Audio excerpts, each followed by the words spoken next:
Como lidar com a mediunidade nas juventudes que se percebe está cada vez mais intensa em casas espíritas que muitas vezes não estão preparadas para lidar com elas? Qual deve ser a atitude do jovem perante essa situação? E a outra, por que para se iniciar o estudo mediúnico e em seguida a prática, estipula-se a idade mínima de 18 anos? Bom, então, eu vi 3 questões, né? Tá? Uma delas é como lidar com essa questão na casa espírita. A outra é o despreparo de algumas delas para lidar com isso. E a terceira é a questão da idade, né? Isso. Por que depois do estudo tem que se esperar até a idade mínima de 18 anos? Na primeira, o como lidar com isso, essa dificuldade de dar essa vazão a esse talento, tem muito a ver também com a segunda, que é o despreparo de algumas delas. Então, o caminho, principalmente, é estudo da mediunidade. Né? Esse estudo da mediunidade é um estudo que ele não é só feito nos livros, o estudo na pesquisa bibliográfica das obras de Kardec. Né? O Espiritismo, enquanto ciência, ele também exige uma prática, assim que essa experiência em campo for devidamente preparada. Então, isso não tem um fator limitante que tem que ser a partir de tal idade, já entrando na terceira resposta. Mas até o Show já adiantou aqui para a gente que é uma questão da responsabilidade. E a responsabilidade envolve esse preparo anterior, tanto do indivíduo, em qualquer idade que esteja, quanto da casa, da instituição, essa preparação intelectual, que vai orientar a preparação da estrutura física, da estrutura curricular, vamos dizer assim, da estrutura pedagógica, para que a gente faça o desenvolvimento, né, o crescimento desse talento, dessa faculdade mediúnica que se apresenta em alguma idade na vida do ser humano, do espírito encarnado. Normalmente, como até Kardec diz, nessa faixa da adolescência, né, e da idade do adulto jovem, que é quando costuma florescer. Então, como eu, jovem, passando pela situação de faculdade mediúnica, desabrochando, tendo suas primeiras manifestações, ou enquanto eu, espírita, interessado no estudo da mediunidade, do espiritismo prático, quero, apesar da minha idade, entrar nesse campo, que é o campo da prática do espiritismo, como Kardec dizia. Eu tenho que fazer, como a gente já disse, o estudo e levantar esse questionamento junto à casa espírita, através das pessoas que lá estão, com os evangelizadores, levar a coordenação da evangelização, as pessoas que estão mais abertas ao diálogo e levantar essa discussão na sua casa espírita. O que a gente tem visto é que existem lugares mais conservadores, mais conservadores com relação a isso, justamente pela falta daquele preparo intelectual, estrutural, pedagógico prévio. Entende? A falta também das experiências que, pela mesma proibição, as gerações anteriores também foram privadas, a partir de uma determinada época mais, de estar em contato com os espíritos, essa privação aumentou a ignorância no bom sentido, de ter contato com isso, saber como lidar com essas questões. Então é preciso retomar esse caminho. O Espiritismo ele está fechando uma das principais veias, se não a principal veia de vida para ele, que é o contato com o Consolador Prometido, ou seja, os espíritos que vêm para nos instruir, para estar conosco por toda a eternidade, falar do que Jesus falou e muito mais que ele não pôde falar naquela época. A gente está fechando isso pela falta de preparação dos médiuns na época em que ela começa a surgir. Então é nesse sentido, ou seja, se preparar seriamente, intelectualmente, espiritualmente, adquirindo a responsabilidade individual de quem quer entrar na mediunidade, seja na linguagem de Kardec, os evocadores ou os médiuns, e estrutural, coletivamente, se preparando para conduzir isso, porque o tempo inteiro estão chegando pessoas em sofrimento nesse campo, à nossa casa, e a gente não está em condições de atender. Só lembrando, né, Billy, que lá no CERJ a gente tem o serviço de evangelização, o serviço da mediunidade, estou tão viciada na evangelização, né, que saiu. O serviço da mediunidade, né, o CIAN, coordenada pela Jucinha Massarroriz, e nós estamos sempre abertos à demanda, tá? Essas regiões que tenham mais dificuldades no sentido de uma capacitação, de um estudo da mediunidade, pode entrar em contato através do seu da região para que a gente venha fazer uma capacitação, um seminário, o que seja. Tá? Então, nós estamos lá abertos para isso. Mais alguma coisa? Só uma ressalvazinha. Esse campo não é um campo tão fácil. Você se dedicar à educação de médiuns é pesado, porque exige muito estudo e muita vigilância espiritual, envolvimento. Então ainda tem essa dificuldade, então é preciso estar realmente disposto a encarar esse desafio, porque realmente é difícil. Você tem uma turminha de médiuns, que você vai lá ver um dia por semana, e depois você joga ele numa salinha e deixa ele dar as manifestações iniciais e segue 30 anos de mediunidade. Não é por aí o treinamento de médiuns, é envolvimento, é orientação, é olho no olho, um envolvimento, é um trabalho de anos. Então, tem esse detalhe. E, às vezes, muita gente não está disposto a esse sacrifício. Qual deve ser o posicionamento do jovem espírita perante a atualidade das manifestações da sociedade? Participar ou não participar? E a outra, qual é a visão espírita sobre a política brasileira? Berta vai responder para a gente. Começar, né? Bom, falar para o jovem não participar das manifestações é você tirar esse poder de crítica que hoje cedo a Lúcia Moisés colocou, que a gente está se afastando diante da tecnologia, né?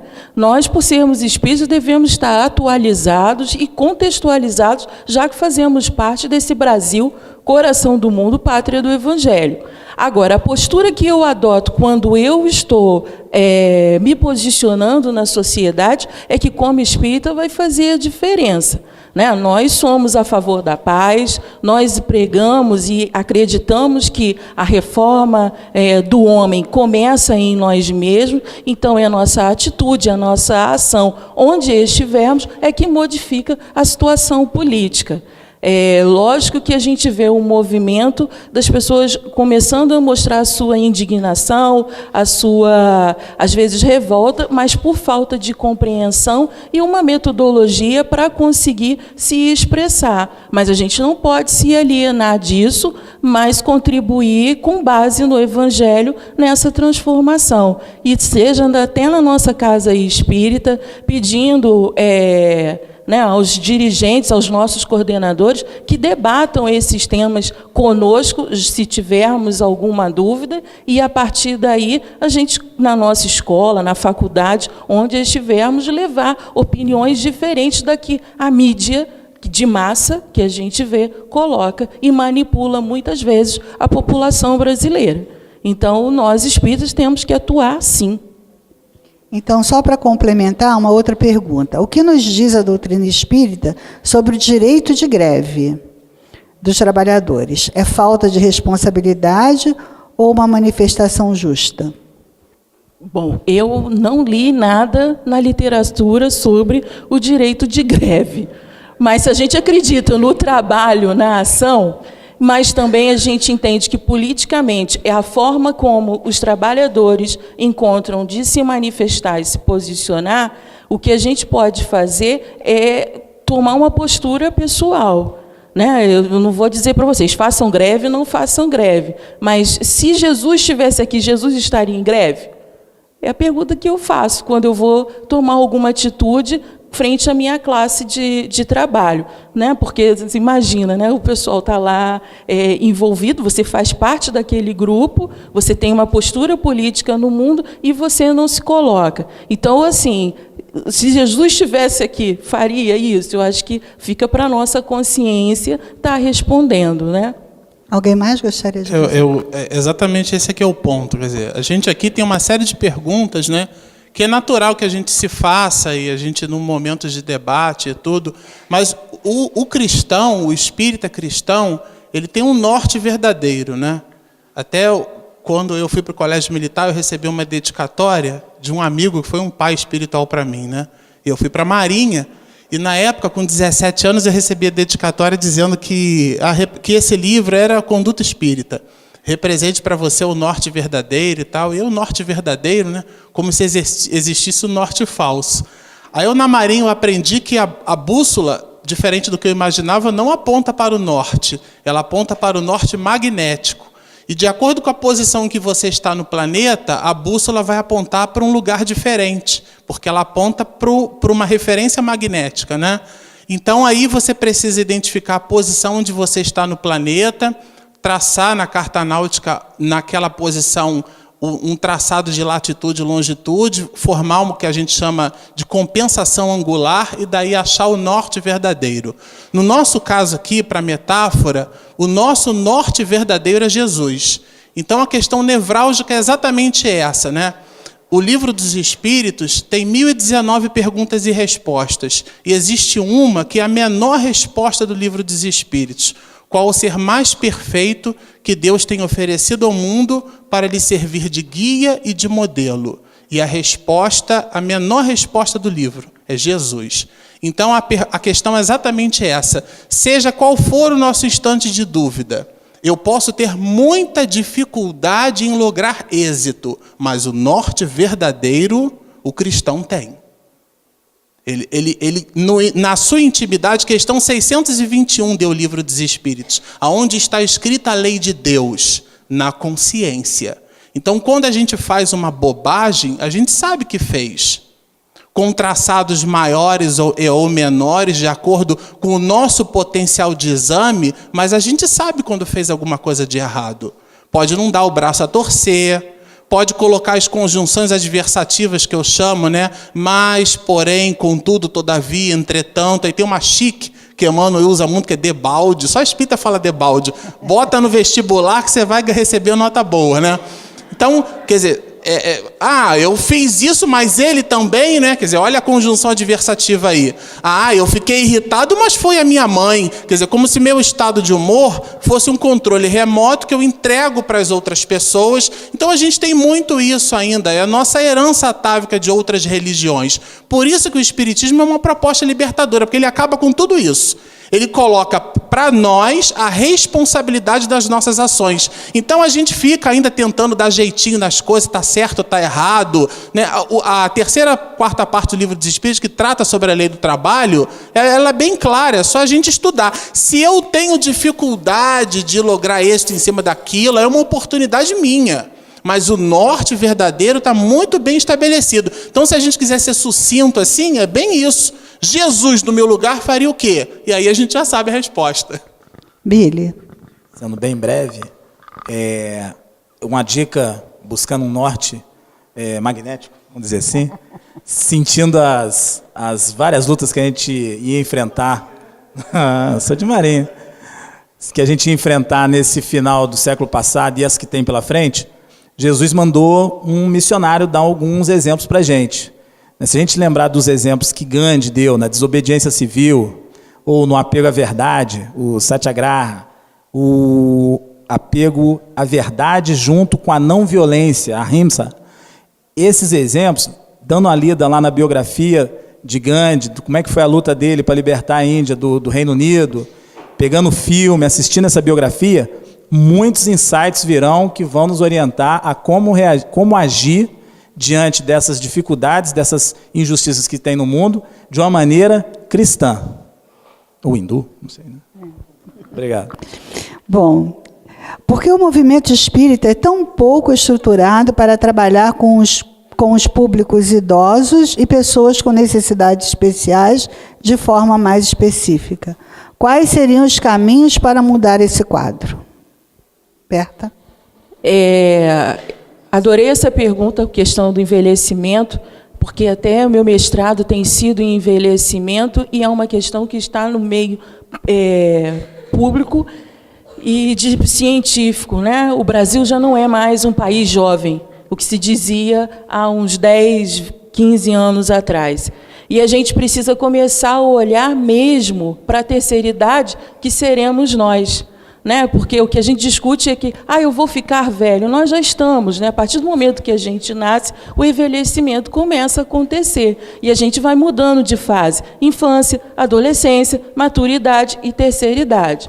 Só que a gente antes não discutia e se preparava para a chegada à terceira idade. E aí, hoje, o que se faz com a terceira idade espírita que ganhou uns 40 anos a mais, né? A gente com a qualidade de vida melhorando, com as informações, com os tratamentos que tem hoje de rejuvenescimento, o cuidado com o corpo que tem acontecido, tem proporcionado que a gente viva mais e com uma forma de qualidade. Então, e o idoso não vai trabalhar mais na casa espírita ou ele vai ser só homenageado? Não, a gente sabe que continua, né, no trabalho. Só que precisa estruturar os estudos, a metodologia de estudo, porque já não tem mais a vista, né? O livro, a letra é pequena, e aí começa. A audição já vai diminuindo, só que os grupos ainda misturam, né? O jovem, alguns grupos de estudo de mediunidade, estudo do doutrinário, vai colocar todas as faixas etárias juntas. Será que a gente não teria que adaptar? Já formar grupos específicos, não segregando, mas atendendo às necessidades que o grupo tem. E quanto a necessidades especiais, a gente vê na educação o trabalho que tem com a inclusão, né, dessas pessoas, desses espíritos, na educação, principalmente na educação do espírito, mas a gente ainda está acordando para essa necessidade. Então, cada casa espírita deveria ter um bilíngue, né, o evangelizador que domina Libras, sim, mas a gente ainda não tem. Na evangelização, quando chega a criança com síndrome de Down, a gente vê que os evangelizadores entram em pânico. O que eu vou fazer? Né? Ou que chega o autista. Então, a gente está precisando se capacitar, sim, e discutir esse tema para poder dar conta. Okay. Alguém mais quer acrescentar alguma coisa? Um tema interessante para a gente estudar isso aí a intergeracionalidade. Ou seja, como resgatar esse convívio entre as várias gerações, no nosso caso aqui, dentro da juventude. Dentro da juventude, a gente tem pessoas das mais diversas idades, ou seja, espíritos nas mais diversas etapas desse processo reencarnatório, desde crianças até idosos. Então, é interessante que nos nossos convívios, nos nossos grupos, até nos nossos estudos, existam o quê? Várias idades. Várias idades participando. Em alguns lugares isso acontece, é uma coisa assim, até natural, as pessoas nem sabem mais como fazer diferente, mesmo porque esse é o exemplo natural. Lá na minha casa tem meu avô, tem meu pai, tem meu irmão mais velho, tem minha esposa, tem meus filhos. Então, a educação sempre se deu assim, né? Intergeracional. A gente aqui segmentou, recortou e está tentando resolver um problema que a gente nem entendeu direito, que foi o quê? Fugir do modelo natural. Ok. Então, eu vou fazer aqui as 3 perguntas relacionadas com a questão do jovem. Como podemos nos impor como jovens espíritas? A primeira pergunta. Como podemos apresentar projetos inovadores? E como coagir um jovem que não esteja atuando ou tendo a doutrina espírita? É isso, ou seguindo a doutrina espírita. Vamos lá? Então, a primeira, como podemos nos impor como jovens espíritas? Eu vou começar respondendo aqui. Eu acho que a palavra imposição é uma palavra muito forte, né? Jesus disse assim para nós: pelas obras vos reconhecereis. Uma vez Divaldo colocou que um determinado companheiro o abordou de uma forma muito agressiva. E Joana disse assim para ele, né, para que ele se calasse. Porque se as benfeitorias que ele vem realizando na vida não foram objeto de apreciação por parte do outro, não é aquilo que o outro diz, que a gente diz para o outro que vai modificar a opinião da pessoa. Nós não temos palavras mágicas. O nosso comportamento é o que determina quem somos. E é através do nosso comportamento que a gente adquire respeito. Isso é tão forte que, se a gente observar, existem pessoas que passaram pela vida de Jesus e se beneficiaram. Amélia Rodrigues diz assim, que a sombra de Simão Pedro, projetada por sobre o doente, curava a pessoa. A sombra. Na passagem do cego de Jericó, a gente vai observar que Jesus Cristo cospe no chão 2 vezes, cospe a primeira vez, faz uma papinha no olho, ordena, o homem enxerga embaçado, ele repete a operação, e aí é que o homem vê. No contraponto disso, a gente vai observar o centurião, que tinha um enfermo doente, e o centurião vai ter com Jesus, e convidando, e aí Jesus diz aonde ele está. E ele, não, precisa ir lá não. Eu sou um homem, o centurião dizendo, que comanda homens. Tu és um homem que comanda almas. Ordena daí, que de lá ele será curado. Aí Jesus diz assim, nunca vi em todo Israel um homem com a tua fé. Vá, porque ele já está curado. A nossa interação com as leis de Deus, o acreditar, o espírita não acredita na reencarnação, ele tem certeza. Só que, felizmente ou infelizmente, é um paradoxo. Porque se nós tivéssemos certeza da imortalidade da alma, 3/4 partes das bobagens que a gente faz, nós não faríamos. Uma vez trabalhando numa companhia, eu fui gerente de TI dela e instalei câmeras de segurança. Quando eu cheguei na segunda-feira, eu encontrei praticamente todos os computadores da companhia roubados. Aí eu fui para as fitas de segurança. Porque o segurança achou que ele estava desligando o sistema, mas ele estava desligando só a televisão. As câmeras continuaram gravando. E aí chegou na segunda-feira, eu fiquei assim espantado, porque foi ele quem abriu a porta, foi ele quem ajudou a carregar os equipamentos e colocar no carro que ficou estacionado ali, descarregando aquele material. Eu fiquei espantado, eu falei, aí depois eu precisei abrir um boletim de ocorrência, e eu conversei com o major da PM, eu digo, major, mas como é que pode? Ele disse assim para mim, olha, eu tenho mais de 20 anos de experiência na polícia, você sabe, no meu juízo de valor, por que as pessoas roubam? Pela certeza da impunidade. Porque se o cara tivesse certeza que ele sofreria as consequências dos seus próprios atos, ele não faria. Então, no contraponto disso, se nós estivéssemos assim, a gente precisa fazer esse movimento de qualidade, que é tirar daqui e colocar aqui. A gente ainda não tem certeza. Daí a nossa vacilação, daí a reflexão de Paulo de Tarso, né? Por que o bem que eu preciso fazer eu ainda não faço, mas o mal eu ainda faço? É uma reflexão para todos nós. Então a gente ainda está transitando nessa faixa, né? De maneira que essa realidade do cristianismo, que a gente fala nela, a gente fala para de fato fazer uma alo-indução, né? Para buscar acreditar. Mas a gente ainda está permeando ainda nessa faixa para efetivamente se encontrar. Berta. Como podemos apresentar projetos inovadores? Aí chegou uma outra pergunta, perguntando o seguinte, dentro das casas espíritas, poucas tarefas são confiadas aos jovens. É presunção? Não será esse o real motivo do afastamento do jovem das atividades da casa espírita? Eu acho que vem com a fala dele na outra pergunta. A gente não se impõe, a gente conquista, né? Jesus diz que o reino de Deus não é tomado de assalto, é processo. Então, o jovem, quando resolve se dedicar a uma causa, a um trabalho, ele vai ter adversidades e vai ter que vencê-las e mostrar a sua capacidade. E muitas das vezes a gente é imediatista e quer o reconhecimento naquele momento. Então, se a gente tem casas espíritas conservadoras, que a gente precisa conquistar o nosso espaço, mas é no dia a dia, no lado a lado, que a gente se faz presente, mostrando a responsabilidade, o comprometimento, a vontade de estar lá. Agora, se no primeiro embate, né, na primeira dificuldade, no primeiro não, a gente desiste, a gente só confirma que não merece estar naquele trabalho, naquela tarefa.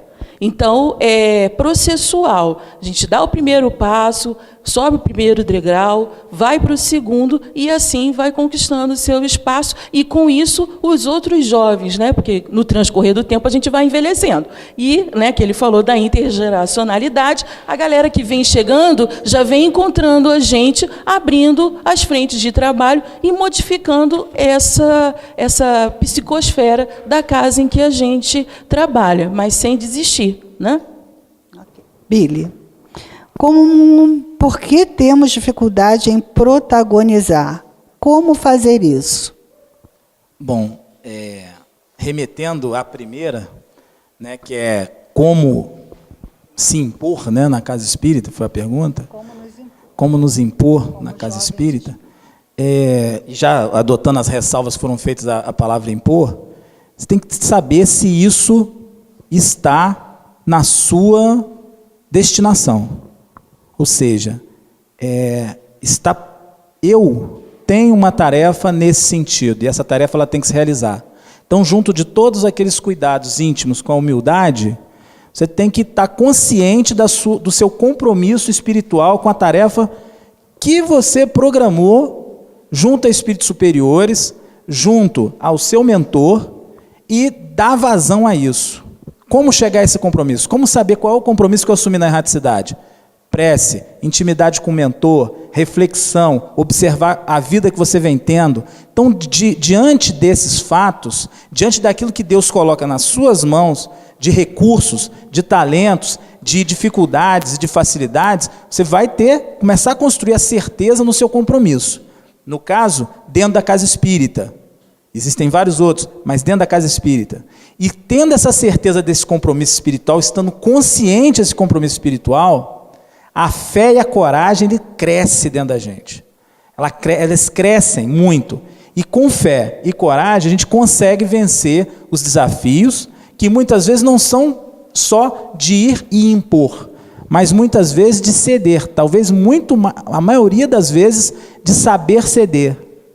Então, esse compromisso, essa persistência, essa coragem, essa fé, vão transmitir a todo o entorno o compromisso que aquele espírito assumiu e, naturalmente, as coisas vão acontecer no momento certo, como foi programado pela espiritualidade, como Jesus deseja. Ou seja, é a vontade de Deus. Não é a nossa vontade que prepondera, mas tem que sintonizar. Como sintonizar essa vontade de Deus? Perseverar é um dos caminhos.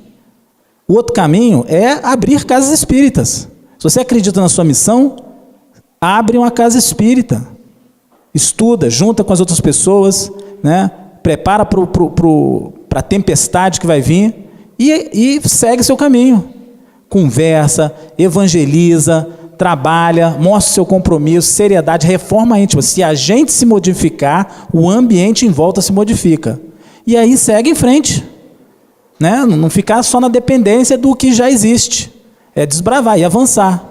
Leopoldo Machado pede para a gente, não briguem com as casas espíritas. Já saíram algumas mensagens lá no Polo também.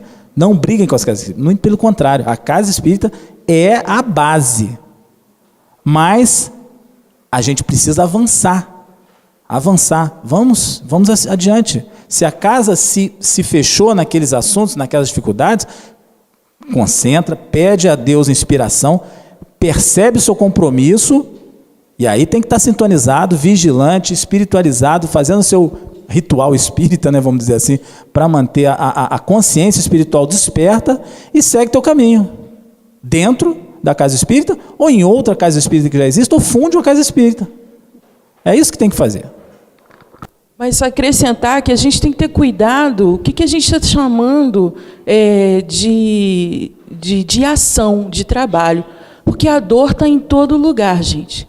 Então, o jovem pode acolher, o jovem pode estar junto dos evangelizadores, tem várias tarefas que se podem fazer, e sem estar necessariamente assumindo frentes de trabalho que, nesse momento, ainda não está pronto para assumir. né? Tudo tem seu tempo. Então, a gente precisa estagiar, mesmo que seja de forma conservadora, estar próximo das pessoas para aprender e aí modificar aquilo que a gente não concorda. Mas a gente tem uma ansiedade, uma vontade quando jovem, né? Eu quero fazer e quero fazer agora. Mas, para trabalhar, até o copinho na sala de passe, isso é trabalho. Só que, às vezes, a gente está procurando ainda, que a gente ainda tem muito orgulho, trabalhos que sejam notórios. Mas trabalho na casa espírita há, desde limpar o chão até o fenômeno mediúnico, que foi o início da nossa conversa aqui, né? Porque ainda existe a crença de que quem está na reunião mediúnica, quem faz trabalho de exposição, de divulgação da doutrina, é que tem destaque, que tem reconhecimento. Não, qualquer trabalhador tem. E isso o jovem pode fazer, independente de assumir ou não um cargo. Né? Eu concordo com o Lucas que é preciso repensar, mas a postura do trabalhador é estar para a tarefa, qual seja ela. E a gente tem que ter cuidado e, às vezes, de estar querendo cargos que ainda não estamos preparados para assumir. Né? Quando ele diz da intimidade com Cristo, da intimidade com nossos mentores, porque no tempo certo, quando o trabalhador está pronto, a tarefa aparece. Então, como podemos ser felizes no mundo de provas e expiações? Não podemos? Vamos lá. Essa é rapidinha. Jesus disse para nós que a felicidade não era desse mundo, né? Aí depende do conceito, do que a gente chama de felicidade. Às vezes a gente chama a felicidade de alegria, né? Existem dois tipos, se a gente fosse classificar assim rapidamente, dois grandes tipos de sentimento. Então, um é exógeno, ele é de fora para dentro, e o outro é endógeno, ele é de dentro para fora. Então, quando alguém nos incentiva a fazer algo, e esse incentivo nos motiva, a palavra motivação vem do latim motivare, dar movimento a, portanto, deslocar-se. Quando alguém nos incentiva ao movimento, esse sentimento que vem de fora para dentro, ele é exógeno, logo ele não existe dentro de nós. Então, para exemplificar, eu passei no vestibular, então esse é um evento externo, isso me deixa muito contente. Se o evento não existisse, eu não mudaria o meu plano mental, tá certo? Então ele é de fora para dentro. Agora, existem outros sentimentos que eu já possuo dentro de mim, então eles são de dentro para fora, e eles não necessitam de eventos exteriores para que eu assim me posicione. Então, eles são endógenos, eles são de dentro para fora. Esses movimentos que são de dentro para fora, eles brotam, eles medram da alma. Esses, sim, são os eventos que nós devemos conquistar, que é o exemplo, o ensinamento de Jesus, que o ladrão não rouba, que a ferrugem não consome, enfim, que são esses que a gente não tangencia. Eu quero buscar a felicidade. O que é a felicidade? É eu estar com saúde, eu estar com familiares bem. Como é que é isso dentro de um mundo de provas e expiações? Se as dificuldades do mundo, elas nos servem como lições de vida, eu gosto, porque daí é o nosso colorido, mas é em cima do Pentateuco. Questão 132 do Livro dos Espíritos. Qual o objetivo da encarnação? Fazer com que o espírito chegue à perfeição, mas para tanto precisa ele passar pelas vicissitudes da existência terrena. O que é vicissitude? É a fila no banco, é o chefe ingrato, é o salário, são as vicissitudes, são as questiúnculas do mundo, em que nós não pedimos, nós imploramos para nascer, que são essas questiúnculas que nos transformam em pessoas melhores. Portanto, são elas que nos trazem felicidade. Então, quando a gente fala em felicidade, precisa entender direito o que a gente está falando, né? Ok. Alguém gostaria de acrescentar alguma coisa? Berta, essa é para você. É aconselhável fazer regressão de memória? Olha, gente, o que a gente precisa saber vem. Né? Eu, como psicóloga, não trabalho com essa linha. Acho que a gente precisa ter muito cuidado, porque se foi nos dado o véu do esquecimento, para que a gente vai mexer nas histórias? Né? O que é preciso acessar, às vezes vem no sonho, vem numa intuição, vem numa página, e a nossa diretriz é para essa existência. O que a gente fez está registrado no perispírito, então vamos seguir o nosso caminho, vivendo, né, a existência atual, com todas as vicissitudes, né, as questiúnculas que a gente tem de agora. O que eu fui, isso não vai acrescentar muita novidade, não, o que a gente sabe, está no arquivo, né? Billy, eu queria que você fizesse para todos nós a diferença entre doutrina espírita e movimento espírita. Bom, a doutrina espírita é o resultado da pesquisa junto aos espíritos, né, do mundo espiritual, e que foi consolidada, primeiramente, de forma magistral, codificada pelo espírito de Allan Kardec, a começar em 1857. Então, grande parte da doutrina foi codificada naquela época, uma série de livros vieram a seguir, né, trazendo aquela doutrina complementar que a gente diz. Então, a doutrina espírita é o resultado da prática da ciência espírita produzindo um conhecimento.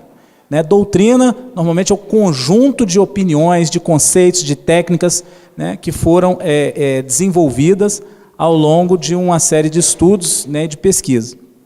Um movimento espírita é um fenômeno social de cunho religioso, científico, filosófico, que é o nosso caso, que lida com gente, com pessoas. No nosso caso, o movimento de unificação, o movimento espírita, é formado por nós que estamos nessa luta, seja no campo da evangelização, no campo da doutrina, no campo da arte, né, no campo da assistência social, espírito, promoção do espírito. Então, todo esse conjunto, né, de pessoas, né, e instituições que surgiu em torno da doutrina espírita, do espiritismo, é o que a gente dá o nome de movimento espírita, essa coisa dinâmica, viva, que produz, né, essa grande experiência coletiva de vários espíritos buscando evoluir e construir um planeta cada vez melhor. Para ser passista, é obrigatório o curso de passe ou cada casa espírita deve adotar uma formalidade? Existe uma... A despeito desse tema, curiosamente, ontem à noite a gente estava relendo alguns papers, né, que tratam de perguntas que os jovens, ao longo dos muitos anos, fizeram aos dirigentes e aos líderes do movimento espírita de uma forma geral. E, curiosamente, são sempre as mesmas perguntas. Eu tive a felicidade de nascer em berço espírita, né? Então o espírito endividado já nasce em berço para não ficar muito livre, assim, ficar em voo livre, né? Como a minha chefe chama do trabalho, né? Nem todo mundo pode ficar em voo livre, então esse aqui vai marcado, né? E no meu primeiro dia de vida, algumas pessoas estavam lá no hospital, na maternidade, a Darcy brinca, diz que não gosta que eu conte muito isso não, porque ela era uma das pessoas que estavam lá, fazendo a prece lá, né? Ela falou assim, as pessoas fazem conta, meu filho, não conta isso direito não. Mas enfim, a gente estava ali, e desde criança que a gente observa, né, que o movimento espírita ele vem evoluindo bastante. Ninguém me contou, eu já vi casamento em casa espírita. Tapete vermelho, as pessoas entrando. Na minha época, a evangelização, minha época de criança, chamava-se Catecismo Espírita. E os livros espíritas, eles eram todos compilados de uma forma em que eles faziam o Pentateuco, que são os 5 livros que formam a base, o alicerce da codificação, todos eles compilados juntinho. A gente olhava assim, parecia uma Bíblia mesmo, de capa preta e tal, porque são o nosso atavismo, né? O Espiritismo tem um pouco mais de 150 anos, mas nós participamos de religiões com tradições milenares. Então a gente entra no Espiritismo, mas troca. No lugar de chamar de inferno, chama de umbral. Vai para o umbral, hein? Mas a conotação que a gente dá é a conotação do inferno. A gente chama de água fluidificada, mas trata como se fosse água benta. A gente chama de atendimento fraterno, mas é igualzinho o confessionário da igreja. Porque são as nossas existências anteriores. Então, o espírita, quando até o Divaldo uma vez contou isso, que daí ele foi dar um passe, né? Entrando mais propriamente no tema, ele foi dar um passe num rapaz e ele fez o passe. No final do passe, a pessoa, não gostei do seu passe não, muito fraquinho. Eu gosto do passe que é forte, né? Aquele que funga. Que tem o médium que é aquele que... Aí, se a gente estudando o espiritismo, a gente entende que existe uma glândula aqui, chamada hipófise ou pituitária, que é a glândula que controla o sistema nervoso central, também chamada de glândula da mediunidade, né? Que é através dessa glândula que perispírito a perispírito acontece o acoplamento. É como se a gente se aproximasse de uma churrasqueira, né? Então, ou de alguma coisa quente, a gente vai sentindo aquele calor. Então, existe um entrelaçamento. Através desse entrelaçamento, existe um acoplamento fluídico. E então, o espírito se manifesta. Logo, ele não entra pelo nariz e se manifesta. Por isso que a gente não é, inclusive, correto usar a palavra incorporação, porque o espírito não entra no corpo. Kardec, inclusive, usou a palavra possessão. No lugar de possessão, ele usou a palavra subjugação. Ele está sob o jugo, porque ele não tem posse daquele corpo. E as palavras são importantes. No introito do Livro dos Espíritos, Kardec diz assim: para coisas novas é necessário usar termos novos. Por que Joana de Ângeles, na sua série psicológica, usava palavras rebuscadas? Porque as palavras sofrem viciação pelo uso. Um exemplo aqui. A palavra assistir. Eu assisti o filme. Assistir, o verbo assistir é de dar assistência. Eu assisti ao doente, dar assistência. Olha que coisa curiosa. O verbo assistir, ele é transitivo indireto. Assistir ao doente. Mas quando eu uso o verbo assistir no sentido de ver, assistir o filme, aí ele passou a ser objeto direto. Quer dizer, eu mudei a estrutura sintática e semântica de uma palavra. Olha isso colocado num contexto onde eu preciso me fazer entender. Então eu vou lá no dicionário, uso uma palavra que quase ninguém usou, aí a gente vai ter que ir lá na fonte para poder a mensagem ser colocada conforme o autor gostaria que ela fosse percebida.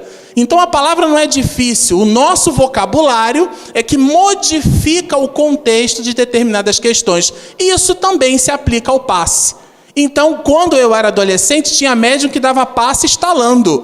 Ele estalava o dedo, eu chamava isso de passe chicote, né? Porque daí ele dava o chicote, ele fazia, né, o chicotinho. Tem gente que faz o gesto que tal, o gesto tal, o gesto tal. Enfim, no livro Diálogo, que é um livro que foi publicado pela USE de São Paulo, aonde fizeram com Divaldo Franco perguntas parecidas com essas que nós estamos trocando aqui. Fizeram uma para Divaldo Franco especificamente sobre o passe. Aí ele lembrou de uma vez que ele recebeu um convite de Chico para ir na casa de uma família aplicar passe numa senhora.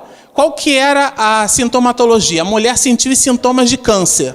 Mas fazia os exames, não era câncer. Ela era médica, o marido também. Ele se achava materialista. É o ateu, graças a Deus, né? Então, ela sentiu os sintomas de determinada doença, fazia os exames, não tinha doença. E ele foi até lá com Divaldo. Divaldo pediu para que ele fizesse uma prece e ele, então, iria aplicar um passe. Quando eles estavam em prece, o casal sentiu um forte cheiro de éter no cômodo onde eles estavam. E a mulher ficou, nossa, o que é isso? E o Chico então pediu para que ela fizesse silêncio. Fizeram a prece. Divaldo conta que Chico tocou nele assim.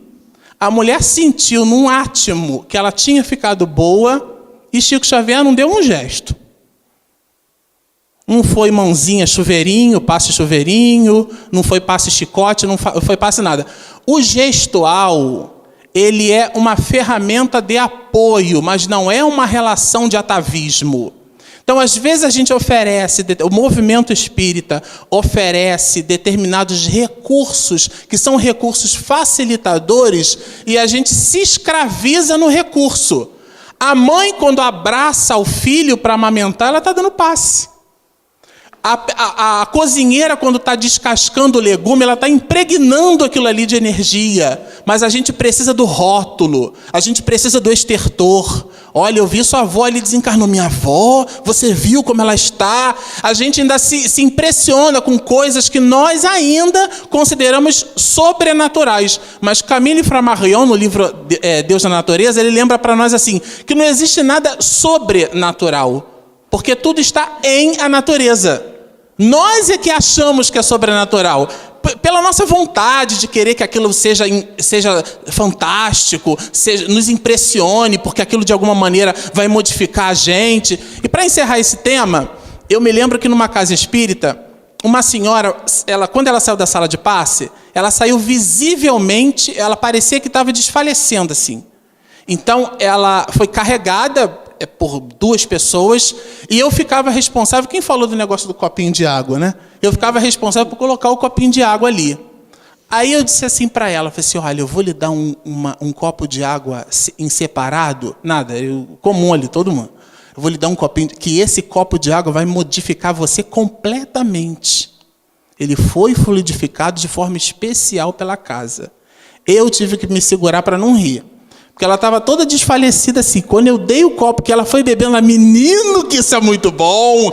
Quer dizer, a gente se impressiona com as coisas. Então o passe tem a sua forma, tem a sua técnica, pelos plexos que nós possuímos no nosso corpo, que são os nossos centros nervosos, mas a gente não deve ficar preso à técnica. O que deve nos movimentar verdadeiramente é a nossa boa intenção, mais especificamente a nossa vontade, né? O nosso amor.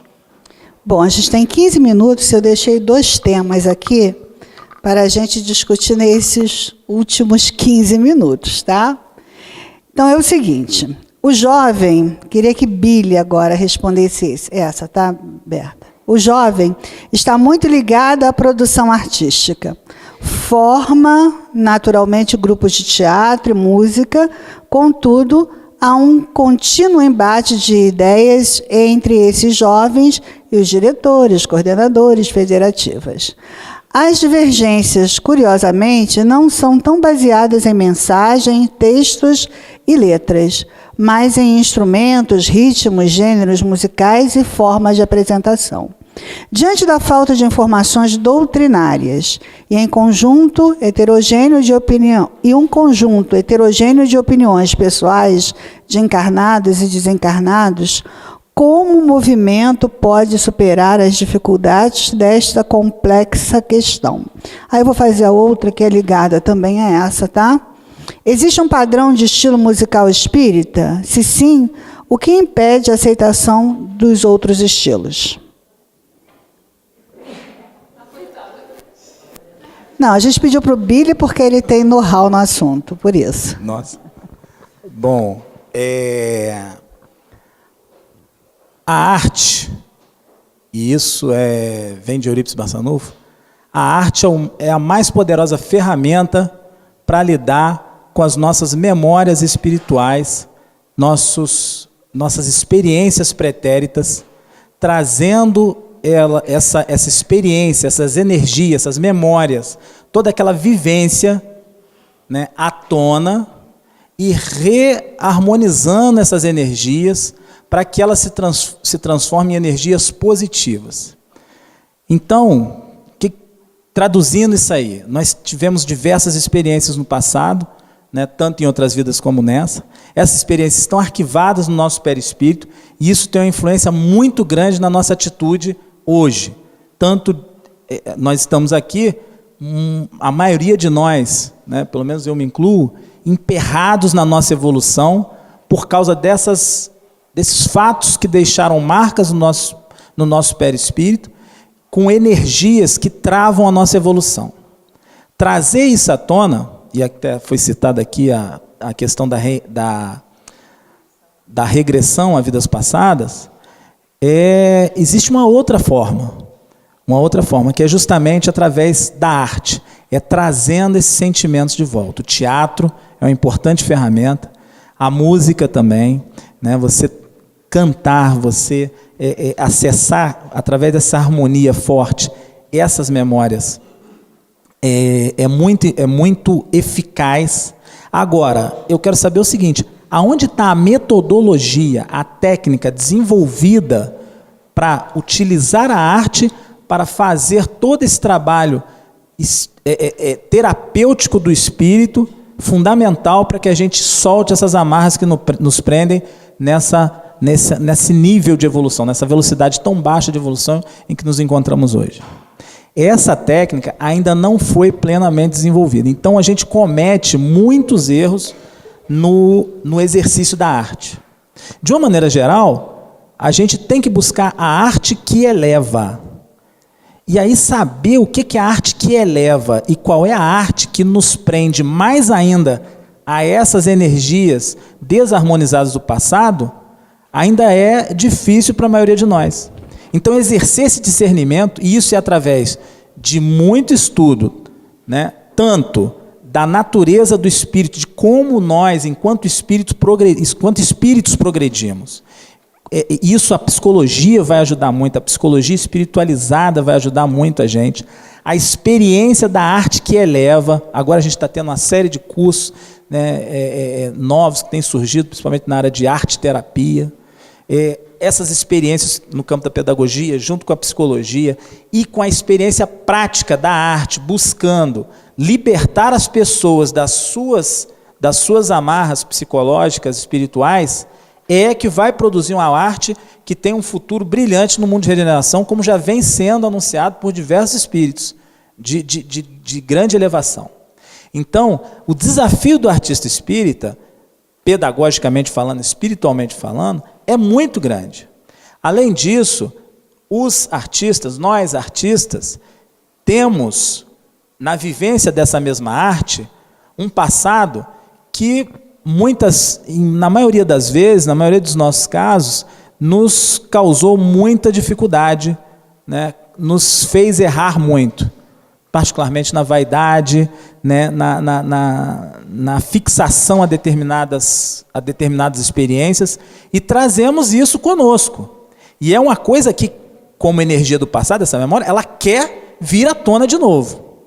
Então, na prática, o artista que está hoje no espiritismo, querendo produzir uma arte espiritualizada, uma arte divina, uma arte cristã, ele precisa estar ciente da responsabilidade que ele está desenvolvendo um campo muitíssimo importante do espírito, que é o campo da expressão, mais do que ferramenta pedagógica, é o campo da expressão do espírito, é o que ele irradia, é o que ele transmite e conecta com todos aqueles que estão ao seu redor e promove a sua elevação ou a sua depressão. Então, é preciso ainda muito estudo, muita dedicação, muita experiência realmente trocada, registrada, experimentada, repetida às vezes, né, junto com outras ciências, particularmente as ciências da mente, para poder entender como essa arte vai realmente elevar a humanidade e nos colocar de vez nesse mundo de regeneração. E outra questão é quando a gente está junto, né? Porque a gente vibra em diversas faixas energéticas e, ao mesmo tempo, se junta com os nossos amigos desencarnados. Então, o tipo de música, o tipo de arte que eu estou produzindo, isso contagia a quem está à minha volta. Então, quando a gente vê as orientações na doutrina espírita para o cuidado com a música que é produzida, é nesse sentido da gente manter o padrão vibratório durante um trabalho, exatamente por esses arquivos que a gente traz e que a gente acessa na expressão artística e que muitas das vezes não estão em nível tão elevado, né? O problema hoje que a gente enfrenta é qual é o critério que norteia esse bom senso. Hoje, a gente está muito sem esse critério. A gente está assim, acho que não faz mal, acho que faz, eu não sei, mesmo porque depende de cada espírito. No caso do teatro, que ele exige esse maior cuidado, inclusive, não que a música não exija, mas o teatro, ele é uma pequena encarnação, uma pequena reencarnação. Então ele mexe com energias profundas no ser. A elaboração do roteiro, a escolha do personagem certo para o roteiro é importantíssimo, porque eu não posso interpretar qualquer papel. Existem papéis que, se eu interpretar, vão produzir um problema se eu interpretar como um artista interpreta um papel, deve interpretar um papel, eles vão causar problema na minha atual reencarnação. Eles vão me desarmonizar, vão me desestruturar, mexer com coisas que estavam, num momento, segregadas para serem trabalhadas em outro momento da minha vida ou em outra vida, e isso vai me desarmonizar. E qual o cuidado? Onde é que está? Qual é o requisito? Onde é que está escrito ali o how to? Como fazer? Né? Isso, hoje em dia, está no campo da experiência de alguns grupos que já viram isso porque enfrentaram dificuldades graves nisso aí. Então, a falta de critérios, de uma ciência um pouco mais aprofundada para nos orientar é que está deixando esse nosso bom senso assim, muito vago, porque o bom senso, né, até tem o Descartes, né? O livro dele, O Método, começa justamente falando do bom senso. Para ele, que é o bom senso? O bom senso é a coisa do mundo melhor distribuída por Deus entre os homens. Porque cada um se julga tão bem provido dele que não gostaria de tê-lo mais do que já o tem. Ele começa assim um livro, um método, e aí ele bota 2 eixinhos e começa a cartesianar a nossa ciência. Não que ele não fosse religioso ou não acreditasse em intuição e outras coisas, muito pelo contrário. Mas espera aí, vamos criar um tabuleiro onde a gente possa ter critérios que auxiliem as nossas intuições que, poxa, tem música que não é assim tão ruim, ou seja, não é porque ela foi uma música de Noel Rosa que ela é ruim, será? Não sei até que ponto. Então ele bota um tabuleiro que possa nos ajudar a aferir melhor essas intuições, essas verdades que a gente já sente. Né? Então, a falta desse tabuleiro é que está dificultando no caso da arte espírita.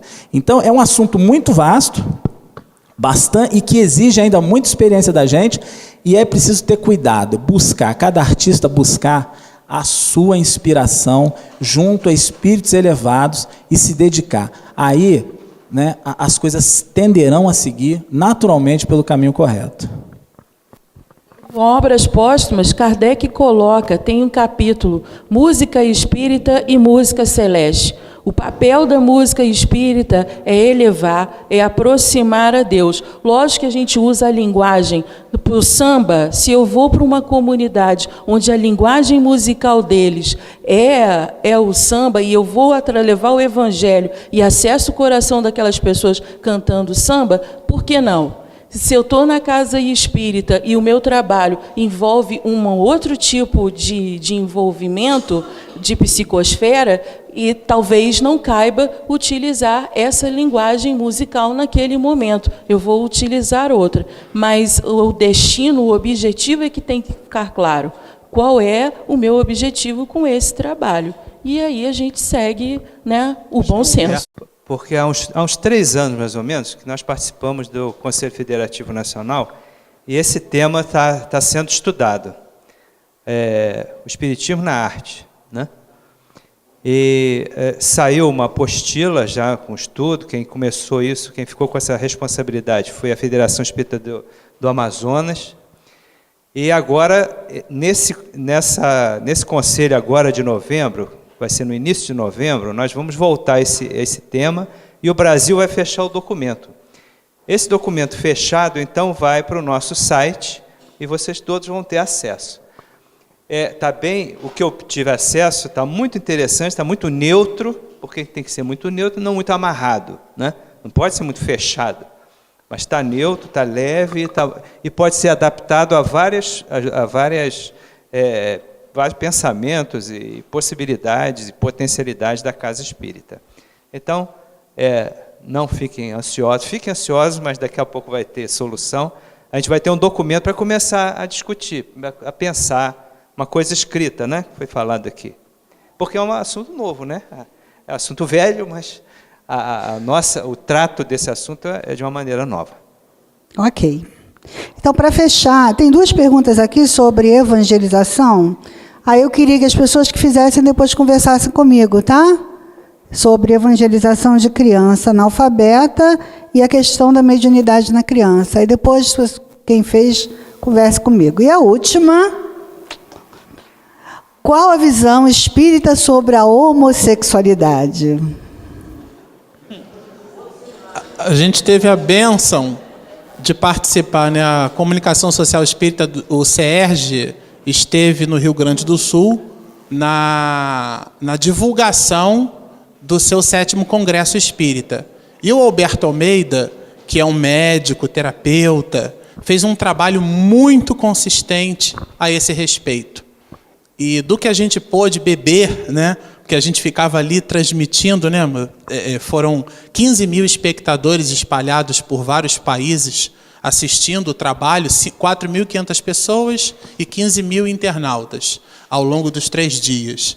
E então a gente estava, na verdade, trabalhando, mas o conteúdo, como era muito rico, a gente dividia a atenção entre os equipamentos e a palestra. E nessa atenção, o Alberto Almeida começa primeiro estabelecendo uma visão da nossa realidade enquanto espírito, estagiando nas várias estruturas somáticas. Ou seja, ora eu encarno como homem, ora eu encarno como mulher. Aliás, ele começa evocando uma pergunta do Livro dos Espíritos, né? Tem sexo os espíritos? Ele começa assim.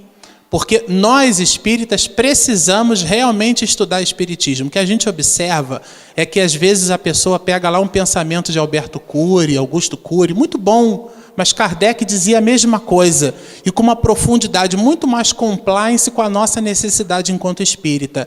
E, às vezes, nessa busca de terceiros, vou dizer assim, a gente se perde enquanto unidade doutrinária. Talvez seja por isso o De Volta às Bases, e por aí vai. Mas na proposta do Alberto Almeida, ele cria uma linha de raciocínio dizendo que, uma vez estagiando nessa ou naquela estrutura somática, acaba sendo uma infeliz decorrência eu ter aquela polaridade não tão bem resolvida, quando, uma vez encarnando como homem, eu absorvo as características muito machistas e, permeando aquela realidade pulsante numa nova encarnação, numa outra estrutura somática, eu queira repetir aquela ideação da minha existência transada, agora num corpo que já não me favorece mais aquele tipo de realização.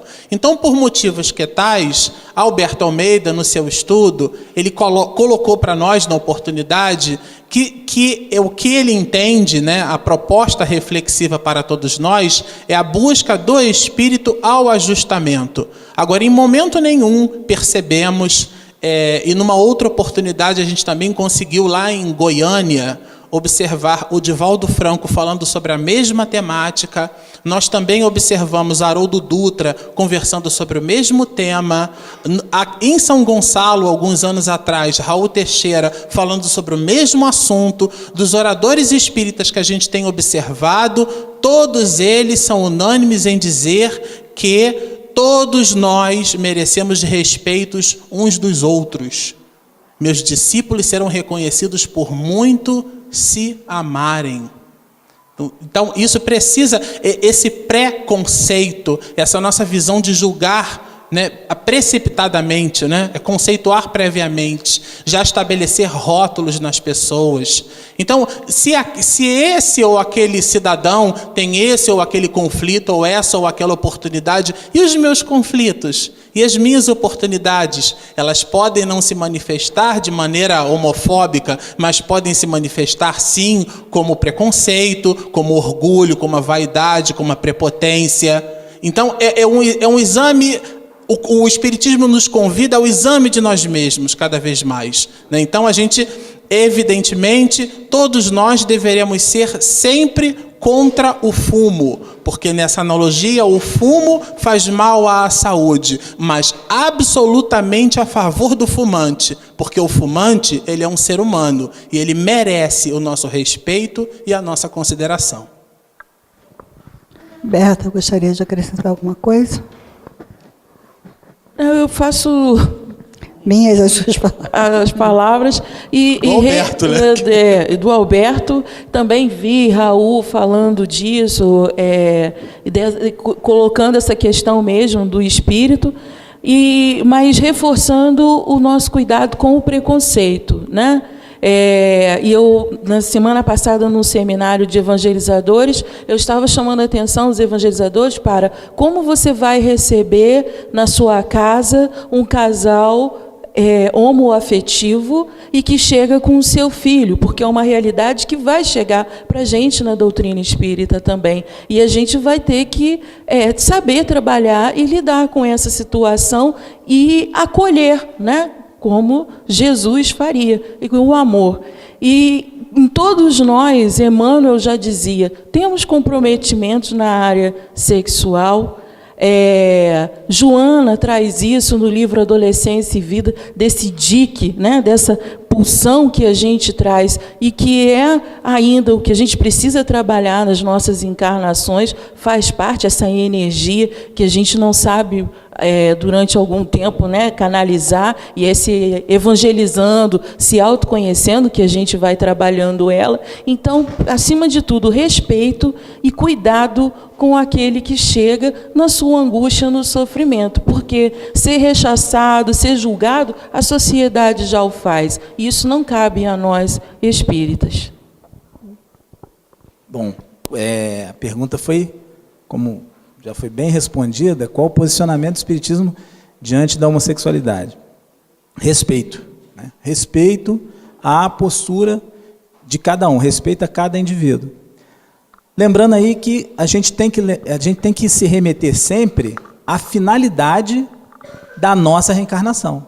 Então, cada um, individualmente, tem que estar em conexão com essa finalidade. O que eu vim fazer nessa terra. Não é o que eu vim fazer que está lá no livro. Eu vim evoluir. Não, isso está muito genérico. Eu estou falando no meu caso especial, eu, Billy, encarnei aqui com que finalidade? Isso eu preciso trabalhar na minha vida. Quanto mais cedo eu tomar contato com a finalidade específica, o mais claro possível, da minha reencarnação, mais fácil se tornarão as nossas decisões. Né? Por quê? Porque eu vou só usar... Bom, se eu vim aqui, por exemplo, eu sou da Marinha, sou fuzileiro naval, né, trabalho lá. Então, se tiver algum problema no Brasil, eu vou fazer o quê? Eu vou correr para uma UTI e ficar lá dando plantão na UTI? Não. Então, é muito importante, isso é fundamental em qualquer pergunta que a gente venha fazer. Qual é a finalidade da minha encarnação agora? Em função do meu passado histórico. Mas como é que eu vou saber disso, Billy? Ora, reflete, pensa, conversa, analisa, compara, reflete o tempo inteiro. Você vai chegar a essa construção, vai estar a cada ano mais forte dentro da gente. Um segundo ponto é o seguinte, para quem já leu não só os romances espíritas, mas os diversos romances e novelas que passam por aí o tempo inteiro, já viu como a questão sexual, seja ela tanto na sexualidade, na bissexualidade, na homossexualidade e em outras manifestações nesse campo, como isso tem nos causado dor e sofrimento ao longo dos milênios. Como isso é a trama central na maioria dos sofrimentos que a gente tem passado. Imagina como é que vai ser bom o dia que a gente aprender a lidar com isso, com essa sexualidade que a gente traz. A gente fala assim, como lidar com a homossexualidade na casa espírita, no espiritismo, ou sei lá, em outras situações. Mas eu sei como lidar de maneira madura, já certa, já tenho uma orientação boa, para como lidar quando eu tenho um casal de namorados na minha juventude. Como é que eu tenho que lidar? Isso é claro para todo mundo como eu tenho que fazer? Se não é nisso que a gente poderia chamar de tradicional, como a gente analisar esses novos, entre aspas, casos que têm aumentado na nossa vivência?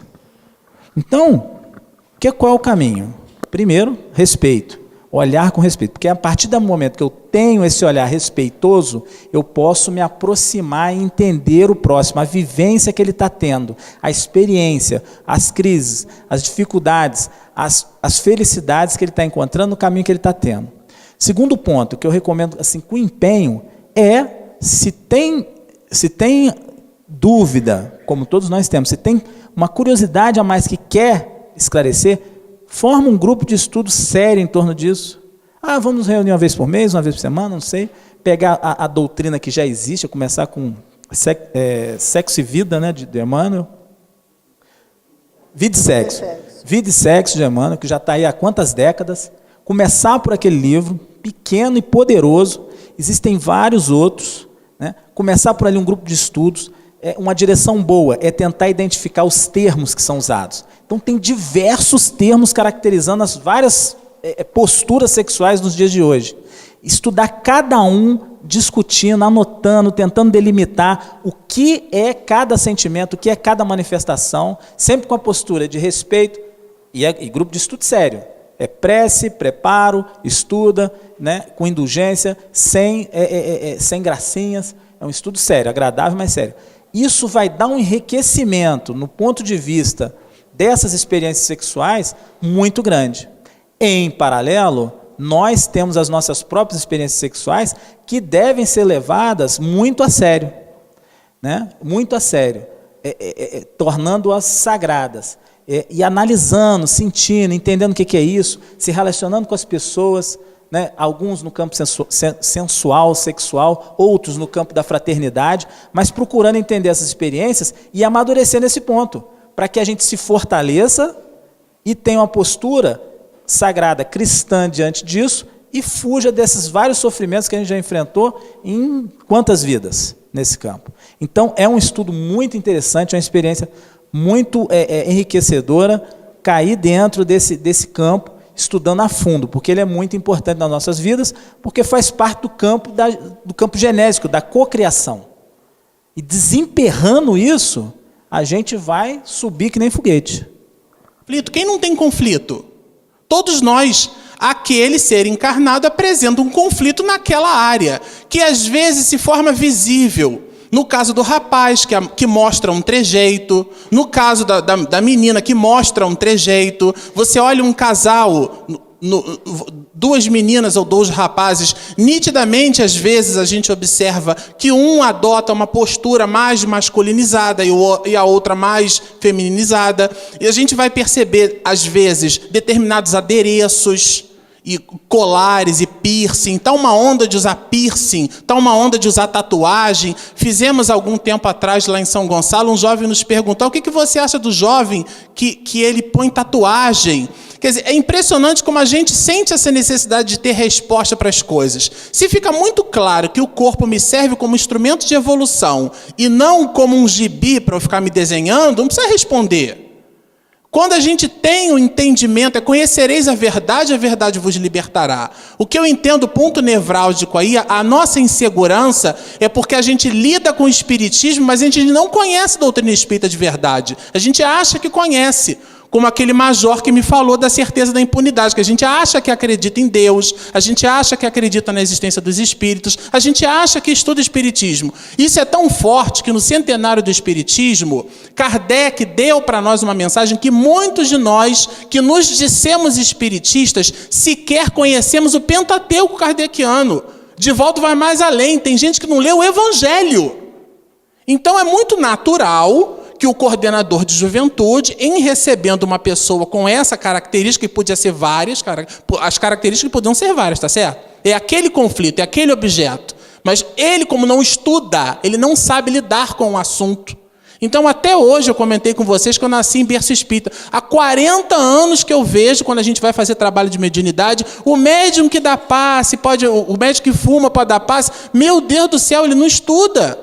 Porque se ele entendesse a importância daquilo ali, ele não se permitia fazer a pergunta. É óbvio, o conflito, uma vez num restaurante, assim, numa fila de um almoço espírita, um médico espírita, chefe da cadeira de microbiologia da Universidade Federal do Rio de Janeiro, ele virou para mim e disse assim: Uchoa, você não sabe como foi difícil para mim, para eu largar o tabaco, o trabalho que me deu. Porque era complicado, eu tinha que sair no meio da palestra para fumar lá fora, e com uma vergonha. Eu me transformava em avestruz, que eu queria enfiar a cabeça num buraco. E depois eu tinha que falar e as pessoas me viam. É como vocês aqui que estão vendo a gente aqui, daqui semana que vem, encontra a gente na birosca ali, bebendo cerveja, ou encontra a gente numa boate. Se eu me permito ao trabalho de reunião mediúnica, se eu entendo a seriedade do trabalho, ninguém me chamou para ir para lá, foi eu que quis. Então é o ônus e o bônus da atividade. Se a pessoa quer ser coordenador de juventude, esse nome é bonito, né? Coordenador. Aí a gente às vezes troca o nome, chama de facilitador, enfim, o nome que queira dar. Porque, as mais das vezes, a gente está mais preocupado em projetar o ego do que propriamente colaborar com o trabalho da doutrina. Mas isso seria objeto de um outro assunto, tá certo? Mas se a pessoa se propõe a fazer esse tipo de trabalho, o trabalho, ele necessita de nós um conjunto de capacidades. E uma delas é falar sobre o Evangelho de Jesus. Eu e Regina, uns anos atrás, a gente fez um trabalho junto com o Serviço de Evangelização da Família. E a gente fez um painel mostrando o ciclo de vida de Jesus. E pasmem vocês, é pelo Rio de Janeiro inteiro que a gente foi. Evangelizador espírita não conhecia a história de Jesus. Então, a mim me parece, tentando responder mais objetivamente a tua pergunta, que ela está muito mais além do que tratar sobre o homossexualismo. O jovem hoje, meu filho com 11 anos de idade, ele pega um tablet e usa aquilo com uma... E aí, quando eu fui evangelizado, era uma figura. A professora, que a gente chamava de tia, né, desenhava o cachorrinho, ela passava assim, olha, quem foi que fez o... Isso era o máximo do audiovisual na minha época. Era o máximo. Quem foi que fez o boizinho? Billy também é dessa época, né, Billy? Quem foi que fez o boizinho? Se fizesse assim, bum, eu acho que eu até pulava para trás, porque era o máximo do audiovisual. Hoje dá para fazer evangelização assim? Mas tem evangelizador que está com os paradigmas do século passado. Então, até a nossa abordagem precisa ser uma abordagem moderna. A nossa postura tem que ser uma postura mais de liderança. Se eu quero liderar, isso aí é tudo quanto é livro de liderança aí que a gente faz, de pós-graduação, de não sei o quê. O líder, ele precisa ser acolhedor. Todo psicólogo diz, todo pai repressor tem filho mentiroso. Se você quer que o seu filho minta para você, pai, eu fumei maconha, você bate nele, nunca mais ele te conta nada. Então é fácil você ter um filho repressor. Ele te fala a verdade, você vai e o agride pela tua incapacidade em lidar com aquela situação. Não é que você vá acolher o erro, mas você tem que acolher o teu filho. Só que lidar com isso não tem receita de bolo. Então a gente projeta o ego, projeta a nossa dificuldade e usa, às vezes, como falácia, um gap doutrinário que ele inexiste para justificar a nossa falta de postura. Então é realmente assim, espíritas, amai-vos e instruí-vos. A instrução é fundamental, porque ela esclarece, ela nos dá segurança, ela nos dá firmeza de propósito. Quando chega alguém numa determinada condição, eu lembro uma vez um evangelizador, que daí apareceu uma evangelizanda, começou a se movimentar lá na sala, a gente leva para a reunião mediúnica, e o evangelizador então fez a prece, e a menina muda, e de repente o espírito diz assim, eu odeio você. E ele, graças a Deus, e começou o trabalho de evangelização. E a menina está muito bem, obrigada. Então, só que para a gente ter esse tipo de postura, a gente tem que saber o que está fazendo. E para saber o que está fazendo, tem que estudar, não tem jeito. Então, quando a gente estuda, pode aparecer qualquer um. Jesus Cristo não se preocupava com isso, porque nos conhecia na intimidade, né? Amélia Rodrigues diz assim, que Jesus Cristo, quando ele nos olhava, ele invadia os escaninhos mais profundos da nossa alma. Só que a gente não tem esse trabalho, às vezes, é um exercício mesmo. É a gente se apagar, como João Batista fez, e entender o outro. Às vezes o conflito dele não é homossexual. O conflito homossexual é um pano de fundo. Quando a gente vai ver na Gênese, ele tem um buraco enorme de carência. Ele é um sujeito carente. Como às vezes os sinais de agressividade são sinais de fraqueza. A pessoa se defende na agressividade. São propostas. E se eu não faço esse olhar, se eu não faço esse movimento, entender que às vezes aquela situação não é para o meu nicho de análise. Opa, eu não sou psicoterapeuta. Isso aqui necessita de um especialista. Atendimento fraterno não cuida disso, é caso médico. Então eu preciso ter o discernimento para encaminhar. Só que eu só consigo ter esse discernimento se eu estudar. Se eu não estudar, se eu espanar a cadeira, assisto palestra, ou repito a fala de alguém, se eu não leio um livro, me debruço por sobre ele, leio 1, 2, 3 vezes, pergunto, entro em fóruns de discussão, como a Lúcia Moisés colocou aqui. Qual de nós entra num fórum de discussão e efetivamente está ali? Não, a gente entra no Facebook para postar foto. Gente, eu trabalho numa companhia de telecomunicação, trabalho com engenharia de software há 20 anos. Como a gente usa TI mal? a gente posta foto. Enquanto a gente está aqui, 18% de todos os doutores indianos que trabalham na IBM estão ali disputando vaga. E a gente no Brasil está aqui postando foto de cachorrinho, dizendo que está não sei aonde, e um instrumento enorme na nossa mão para alavancar o nosso progresso. E isso em relação às questões de TI, em relação aos livros doutrinários.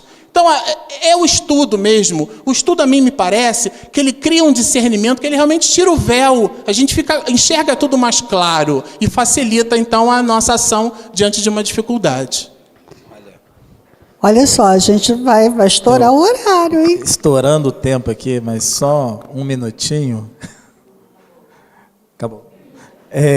Eu sei que às vezes parece frustrante, né? Muitas perguntas ficam assim meio no ar. Muito no ar, por quê? Porque é o que o Shoa falou, a Berta falou também. Não tem jeito, tem coisa que você tem que estudar muito, porque tem gente que viveu vidas e vidas e vidas e vidas de experiência e botou aquilo ali. Eu vou te explicar aqui em quantas horas. Não tem jeito, tem esse estudo. E o outro fato é que para cada pessoa é uma situação. Então, na hora que eu estiver enfrentando a situação de, existe uma pessoa na minha juventude, que é o nosso caso aqui, na minha juventude, que está enfrentando crises no campo da homossexualidade e veio procurar a mim. Naquele momento surge um binômio, eu e ela. E ali é que eu vou construir o que eu vou conversar com ela, o que eu vou aprender com ela. Né? É uma relação única, que só existe naquele local, no universo todo. Então, é muito pessoal. O estudo, que não é só nos livros, né? É em todas as suas experiências, todas as suas reflexões na natureza, em Jesus, esse estudo vai me garantir o quê? Uma maturidade maior nessa relação que eu vou ter ali naquele momento. O Espiritismo não tem certo e errado. Lá no Céu e Inferno, né, tem estudo lá sobre o bem e o mal, certo e errado, essas coisas. Não existe certo e errado, porque cada um está num momento. E entender, entrando com a piedade, com a sintonia, a compaixão, ou seja, o sentir junto o que aquela pessoa está passando, isso tem muito a ver com o atendimento fraterno, o que aquela pessoa está passando é fundamental para você dar a orientação necessária naquele momento para aquela pessoa e ainda colher e aprender muito com aquela experiência. Então não tem assim, é certo e errado, cada um está num momento. E você, intuído e ajudado pelas suas experiências, você vai poder dar o melhor que você tiver à disposição. É isso. Então fica meio no marrom, no cinza essa resposta, porque vai depender de uma situação real que você está passando lá. Mas é preciso se preparar, como foi dito e redito aqui, não só para esse assunto, como para outros. E principalmente acolher, né? Que o acolhimento tem sido a nossa tônica atual, né? Acolher com muito amor e carinho todos aqueles. Bom, jovens, há vagas para tarefeiros do bem. Faça parte da equipe de Jesus, estudando, esperando muitas vezes, né? Insistindo, né? Para que a gente realmente possa colher os bônus, mas sabendo também que nós temos os ônus, né? Então, respostas dadas, agradecemos a Billy. Billy é do CEF, do CERJ, da parte de juventude, coordena. Berta Sheila, que coordena também a evangelização do CPAC, lá em Niterói. E o nosso querido Marcelo Shoa, né? Que é da equipe da Regina, né, da comunicação social do CERJ.